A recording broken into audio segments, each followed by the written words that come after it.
Um, Earlier this morning, I retweeted a snippet of an interview with Hamas official Moussa Abu Marzook, an interview in which he was complaining about Israel's savagery, as he called it, in its conduct of the war. I noted in my tweet how remarkable Abu Marzouk's crybaby antics were. Complaining, complaining as he was about Israel's response and suggesting it was somehow, unprovoked aggression, just came on him out of the blue. Um, he declared war.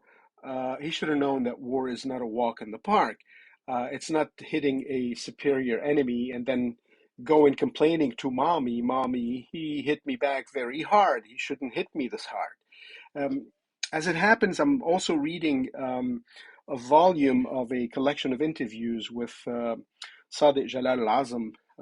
It's a French publication titled "Ces interdits qui nous hantent," these taboos that uh, that obsess us, that haunt us, these taboos that haunt us. So I thought I'd share some thoughts with you from al-Azm, from books and articles that he wrote some 60 years ago, and that are some of which are revisited in this collection of interviews. Um, for those of you who don't know who Sadik al-Azm is, he was the author of Self-Criticism After the Defeat in 1967, and النقد الذاتي بعد الهزيمة. It was a book that he published right after 67 war. It was a book of introspection and self-criticism and self-examination. His own sort of the long essay of a sort of a critique of antiquated Arab norms, trying to go to the bottom of what caused this defeat. Um, he was actually the title النقد الذاتي بعد الهزيمة. He was the first Arab intellectual to have called the Arabs' defeat then a defeat. That defeat was, of course, at the time, in his time, was being referred to as al-Naksa, the setback, right? Because it is just a setback and we're coming back. Just like its predecessor was called al-Nakba, the catastrophe. Um, in any case, his calling it al-Hazima, the rather than the defeat, rather than than the setback, um, uh, was his stock in trade, actually, because he did not mince words. He was not a fan of Arabic grandiloquence and euphemisms and sort of um, exorcising bad things by calling them by different names. Unfortunately, his franc parler eventually caused him his job at the American University of Beirut, and it earned him a brief prison term. Um, um, uh, in Beirut, in the least Arab of Arab capitals that at the time had to sort of burnish its Arab credentials, sort of virtue signal its Arabness, as they say today, by punishing an Arab intellectual who dared take Arabs and their antiquated norms of chivalry and honor, fashar al-batal ma bimut, sort of taken these antiquated norms to task. Um, Fouad Ajami actually describes al-Azm's thought in a brief paragraph that I want to share with you. Um, uh, Again, from النقد الذاتي بعد الهزيمة, self-criticism after the defeat. And it's interesting because it echoes exactly the sort of attitude that this guy Moussa Abu Marzouk is putting on display. Uh, uh, Azam carefully shows, writes Fuad Ajami, quote, he carefully shows how the dominant Arab conceptions of politics and war were at odds with contemporary thinking and practice. First, the Arabs push things to the brink, then they expect an easy way out. When war comes, they complain of Israel's aggression, of the ruthlessness of its military assault, as though war was supposed not to be grim. In their conduct of the war and their justification of the defeat, the Arabs seemed saddled with ancient codes of chivalry, with nearly tribal ways of warfare. Azm singles out two statements by President Nasser and the Jordanian Prime Minister of the time, respectively, that's exonerated the Arab armies. This is what Abu Marzook is looking for, exoneration of Hamas. This is still Fouad Ajami. Nasser's statement was that Arab soldiers fight bravely and well in face-to-face combat with the enemy, and that their defeat in 67, was attributable to the fact that they did not have a chance to encounter the enemy on the battlefield. The Jordanian Prime Minister, on the other hand, says that the Israelis know very well the bravery of the Jordanian soldier when the battle pits soldier against soldier. It's mano a mano, as you know. But that, in this instance, the confrontation was between soldiers and the fire that descends upon us from the skies. End of quote. Now, how is it possible uh, for people to enter the modern world with such assumptions and such ideas and expectations and mindsets of times that no longer exist? This is essentially what Moussa Abu Marzouk was expressing in this interview, that we didn't expect the level of savagery from Israel, as if his savagery ought to have been met with a slap on the wrist. But that's been Arabisms and Palestinianism's stock and trade for the past 75 years. Again, pushing things to the brink, then shrinking back in horror, complaining about the unfairness and the brutality of the response. Israel certainly is being brutal in its response, but then what do you expect? And that's been the case for the past 75 years of this stalled conflict.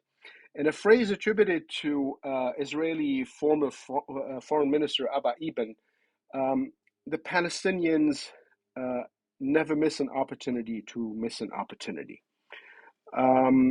Abba Eban, by the way, was a very close friend of Lebanon's Charles Malik.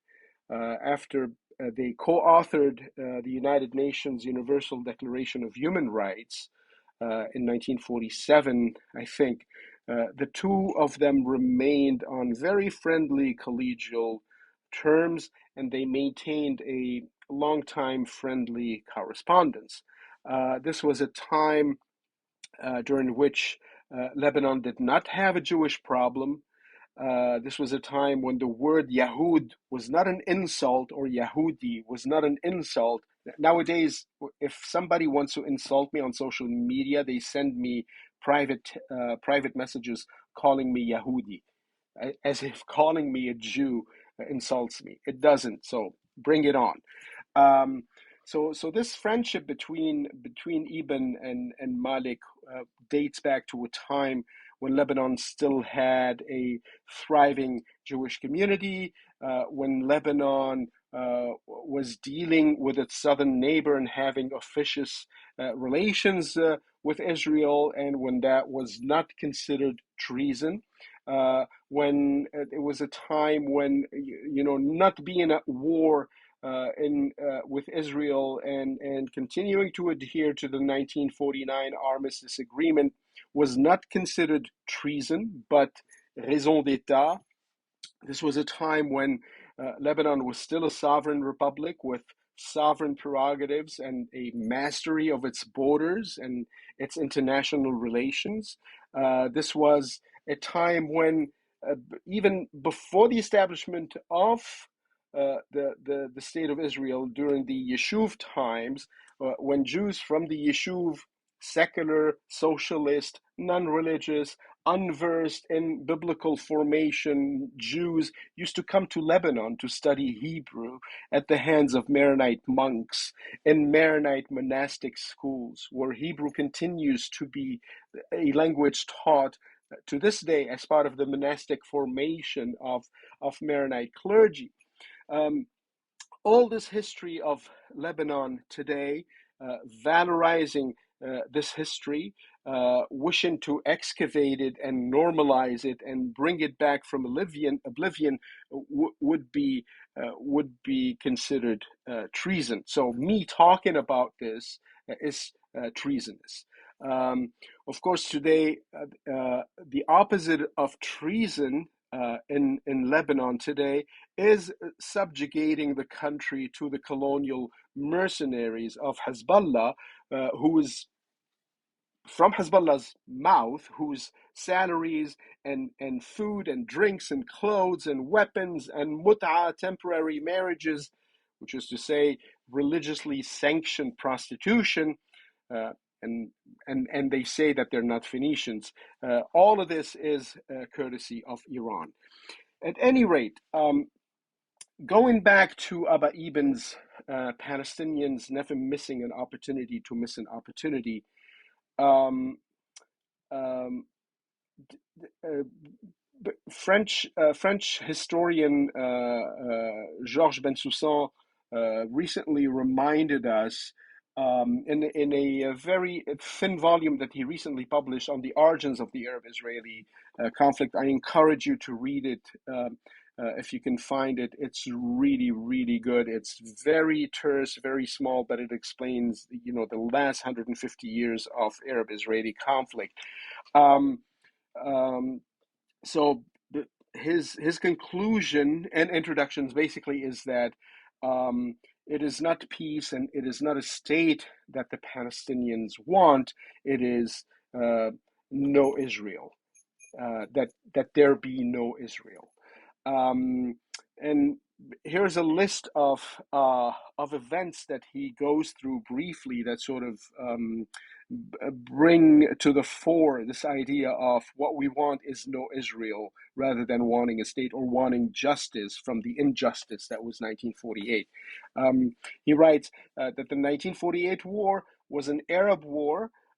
It's recorded in history books written by Arabs as a war intended to, quote, throw the Jews into the sea. There were no Palestinian Arabs at the time or Israelis, so the terminology is correct, to throw the Jews into the sea.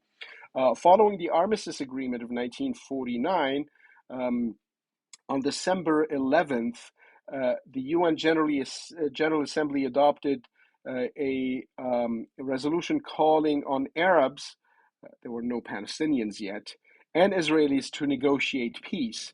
The Arab delegation categorically refused.